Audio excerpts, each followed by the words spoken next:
What's happening, boys and girls? How the devil are we? Shanksy here, and today we've got another Phasmophobia video for you.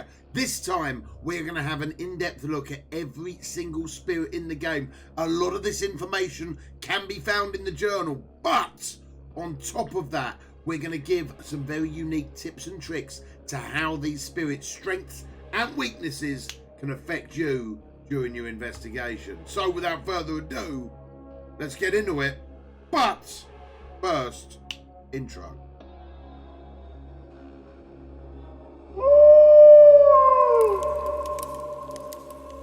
So objective number one is always the same. You've got to work out what type of ghost it is. Now, there are 12 different ghosts that it can be, but without skipping too far ahead, let's talk about the rest of the information that's on the optional objectives board. This is where we're going to get the ghost name. Now, using the ghost name more frequently is going to anger the ghost, and it's going to drop your sanity a little bit quicker than maybe it needs dropping.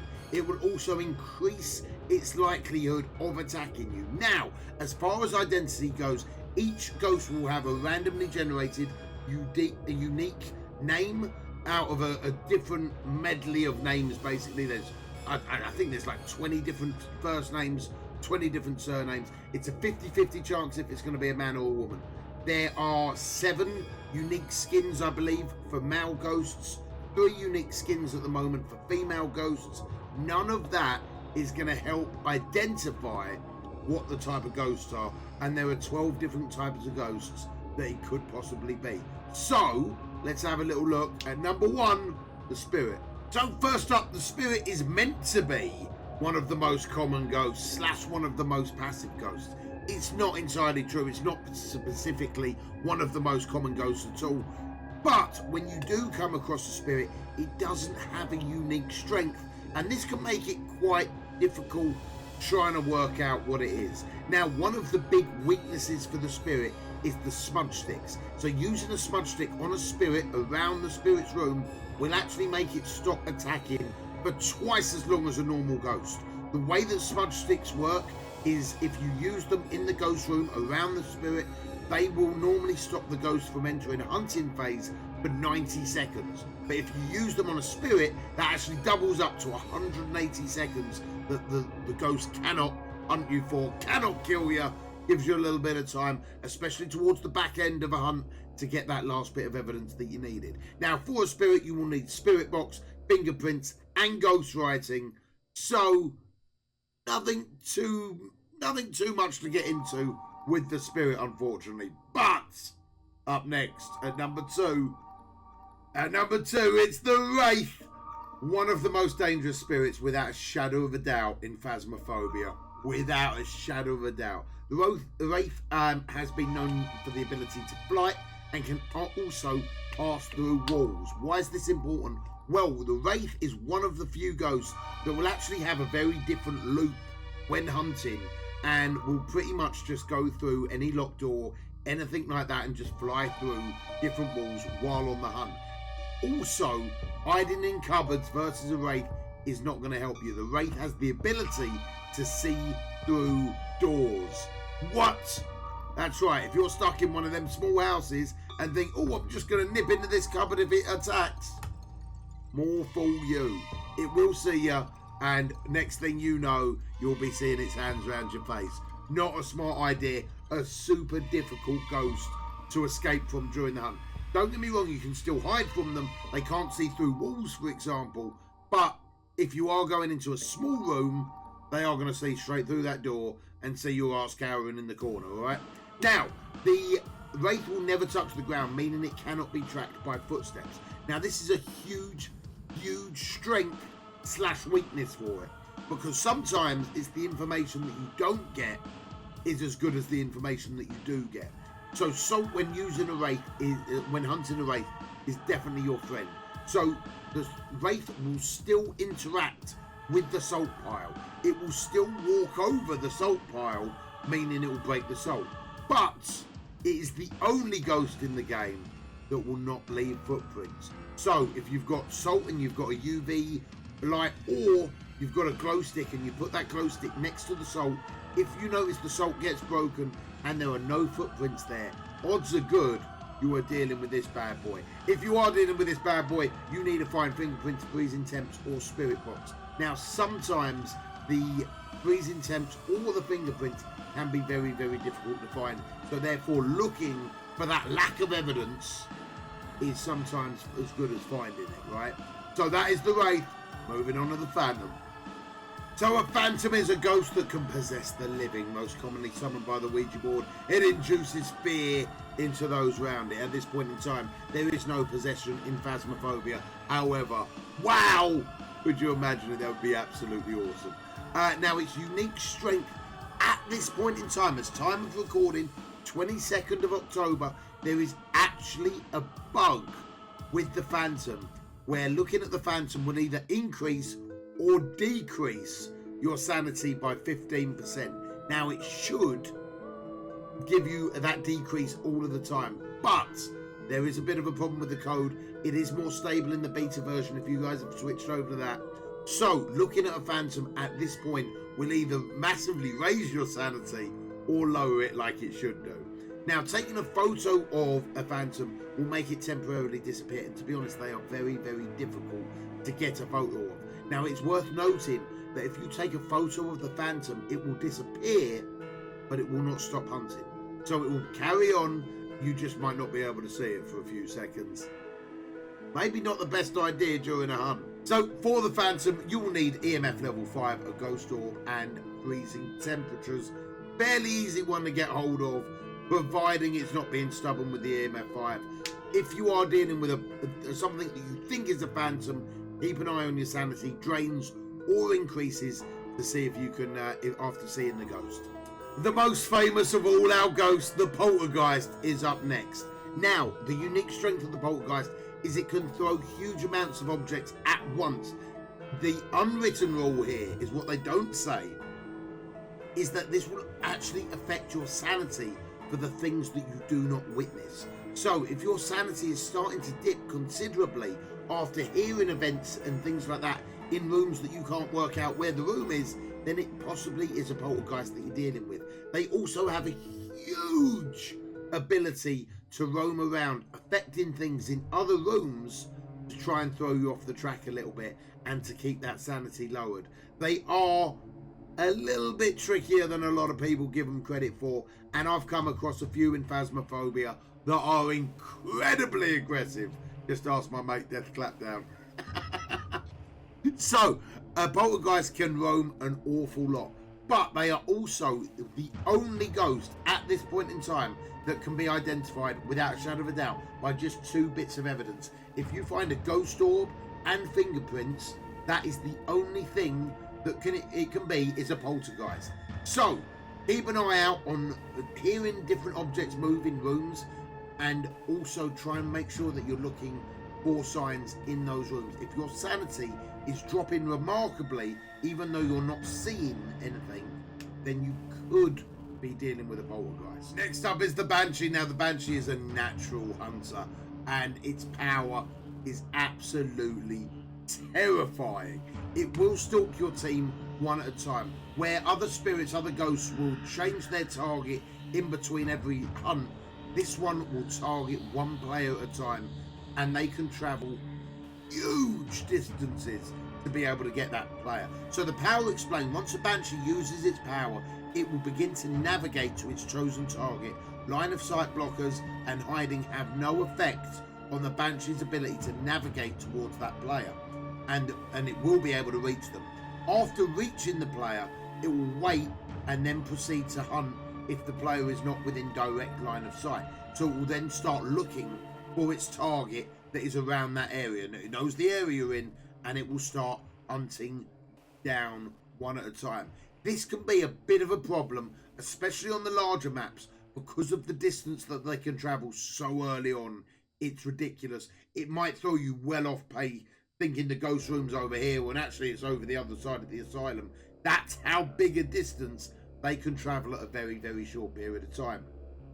Now, one of the really easy ways of dealing with the Banshee is if you do survive the initial hunt and work out who's the one being targeted, they can pretty much stay the other side of the building and hide away while the rest of the team investigate. barely safely. Now, the Banshee also fears the Crucifix. The way that the Crucifix works, it has a 3-meter block on a hunt. So where the spirit is, if they decide that they're hunting, they've got to pass a roll, a sanity roll, like a skill check, as it were, to be able to see if they can hunt. But if the Crucifix is there within a 3-meter thing, it will take a charge. It cannot hunt if the Crucifix is there. Now, if it's a Banshee, instead of 3 meters, that gives you 5 meters coverage. So in most rooms, 2 Crucifixes will actually block out that whole room. But you have only got 2 charges per Crucifix. And next up is a Jinn. Now, a Jinn is a very territorial ghost that will not really stray too far away from its hunting room unless it's on a hunt. Now, during the hunt, they are able to travel at ridiculously quick speeds to players that are far away. Now, they do need that line of sight to be able to go towards them. Now, the closer they get, the more they will start to slow down, which can allow you, if you're trying to kite them, to get a bit more of a gap and then work out it's a Jinn, because it comes on top super quick and then you can type of drift away a little bit. But that an half a risky strategy. Now, a Jinn will tend to affect a lot more electronics than any other ghosts, specifically phones, radios, car alarms, and light switches, sometimes leading you to believe that you've got a poltergeist as opposed to a Jinn. Also, when they start turning out the lights, a Mare is also a possibility, but a Mare often will not turn the lights back on where a Jinn will, confusing it with a poltergeist. A Jinn is a super tricky ghost to hunt because of these things. Now, turning the power off at the breaker will actually stop the Jinn's ability to travel at a very fast speed, making the hunting phase very, very, well, I say very, very easy, a lot easier than if it was left on. But if you are thinking this is a Mare, you've then just given the Mare exactly what it wants. So a Jinn is a super difficult ghost to identify, and as I say, they don't stray too far, meaning you've got to get all your evidence from that room as quick as possible. Now, one of the things that I would definitely recommend turning off the breakers if you do think you are dealing with a Jinn, and most Jinns will leave well enough alone if you're staying out of their area. So a territorial ghost that will mess around with electronics a lot more than throwing objects is probably the best way to distinguish them from a poltergeist. Now, the Mare will turn the lights off, but the Jinn will also turn the lights on again, making it fairly difficult to get ghost orbs in that room. Hence, cutting the power will also help you there as well. So, that's probably the best way to deal with a Jinn. Move on to a Mare. The Mare, the source of all nightmares, making it incredibly powerful in the dark. Now, the way that sanity works, a Mare has a greater, I think it's a +10 chance to hunt with the lights off, and a -10 chance to hunt with the lights on. So keeping the lights on in high traffic areas will definitely help you out. Always be aware of where the fuse box is, because a Mare will try and kill those lights just before it hunts quite often. So be aware where the fuse box is to be able to turn that back on to give yourself the best chance of surviving against a Mare. Now, if a low sanity player is in there and the Mare's targeted, it can attack within seconds, literally moments, making it fairly easy to confuse with a demon due to its aggression. Now, the demon always has a +10 chance to attack, where the Mare only has the +10 chance to attack with the lights on. With the lights off. Now, they will turn lights on and off and then cut the power just before the hunting phase, or turn the lights off in the hunting room just before the hunting phase. So it is quite difficult to identify the Mare when it is there. But keep that in mind, guys. If you are experiencing copious amounts of hunts and you haven't got the evidence for a demon, you could well be dealing with a Mare. Next up is the Revenant. Now, leave an F in the comments below for every fool that's tried to outrun a Revenant. We've all been there, and it's not worked. Now, a Revenant is slow but violent ghost. It's not slow at all. It is super quick when it's hunting. It basically has the Banshee's ability to hone in on a player and travel ridiculously quick when it sees them. Now, if you're blocking line of sight and you start to hide from the Revenant, it will become very, very slow. But unlike the Banshee, the Revenant can switch targets at any point. So if it does see someone else, it don't mind going off to kill them instead. It will literally just attack the closest thing it can, and it will travel at quick speeds to do so. Hiding from the Revenant, if all your team is hiding, will cause it to move very, very slowly and type of walk around a little bit more aimlessly than really, really hunting you down. Now, you need EMF level 5 fingerprints and ghostwriting for a Revenant. And basically, the best trick would be to hide every time you think the hunt's about to start. Next up is the shyest ghost of all, the Shade. Now, it will be slightly harder to find, and it will wait to start hunting until your sanity drops super low. You'll need EMF level 5 Ghost Orb and Ghostwriting to identify the Shade, and you are safer with a Shade when in groups. But keep in mind, guys and girls, not all of these always stick to their shyness. The first time I ever got killed in this game was versus a Shade, and we were in a group of 4, and it triggered a hunt out of absolutely nowhere, with all 4 of us in the same room as it. Just because it's shy, don't mean it won't kill you. Right, this is the one that most people have been waiting for, right? The Demon, one of the worst ghosts you can encounter, without a shadow of a doubt. As far as weaknesses go, if you ask a question, if you are lucky enough to find a Ouija board on an event, you will be able to ask questions to the Demon, and successful questions will not lower your sanity. But demons have a +10 chance to roll against every single sanity hunt check, so they can hunt super frequently. Combine that with decreasing sanity, larger locations, things like that, they can start hunts every 30 seconds, guys. And it is my understanding, and I've encountered a few of these demons, they do not specifically need to spawn in the hunting room. They tend to be able to roam a little bit more freely when hunting, and they can pretty much pop out of nowhere and cover your eyes up. Alright, so they are incredibly difficult to deal with, especially the lower your sanity gets on the larger maps. At the harder level, intermediate and professional, they can start literally forcing you to hide for huge amounts of time. Now, don't get me wrong, every spirit's going to start attacking the lower your sanity gets, but demons will literally lock you up for a long period of time. Now, one of the big things for me with a demon is they tend to write in the ghostwriting book incredibly quickly, and they do like to use the old phones. The more it starts hunting you, the more verbose it will get, the more chatty it will get with the spirit box as well. They tend not to be very shy, right? They like coming forward, they like scaring your pants off and being able to attack you the more. Because the more things they do around you, the lower your sanity gets, and the lower your sanity gets, the more chance they can attack. So this is one of the big points with the demon, is they tend not to be shy. Now, quite often you will find the ghostwriting and freezing temps, the spirit box and the ghostwriting, which can leave you to think it could be an Oni, where you need EMF level 5. So keep in mind, they tend to be real chatty. Now the Yuri is up next. The Yuri is probably, in my opinion, one of the most difficult ghosts to deal with, especially if they are roaming. Now, a Yuri will tend to roam, but still have a room.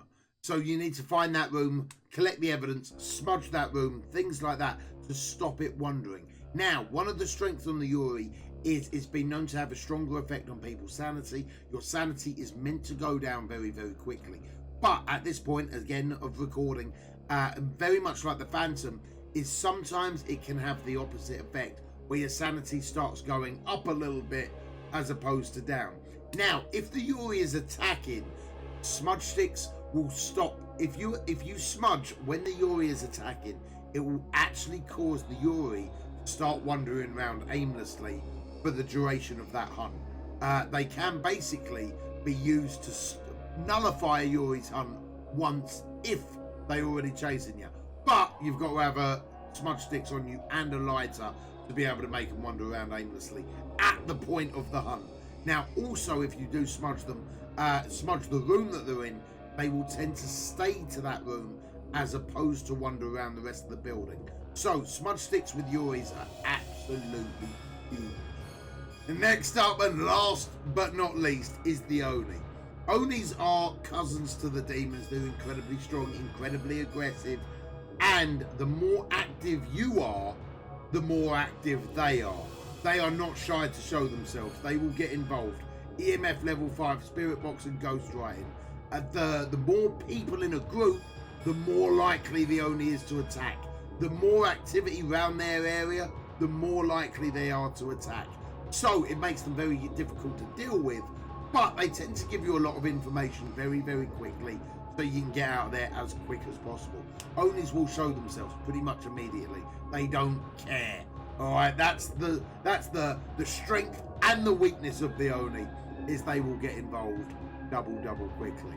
Right, guys, we have just covered all 12 ghosts in Phasmophobia, and hopefully I've given you a few ideas on how to deal with each and every one of them.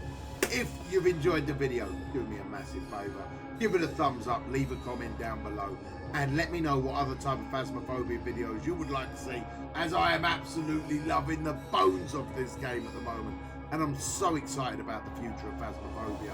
I really am. I think the community's great. I think the game's great. I'm loving it. Guys, that is going to be it for me today. If you could do me a favour, leave a like, drop a comment down below, share the video somewhere, and Discord links are down below, live stream links are down below, and all that good stuff. But until next time, be smart, be strong, be safe, and good luck on your hunts. Take it easy.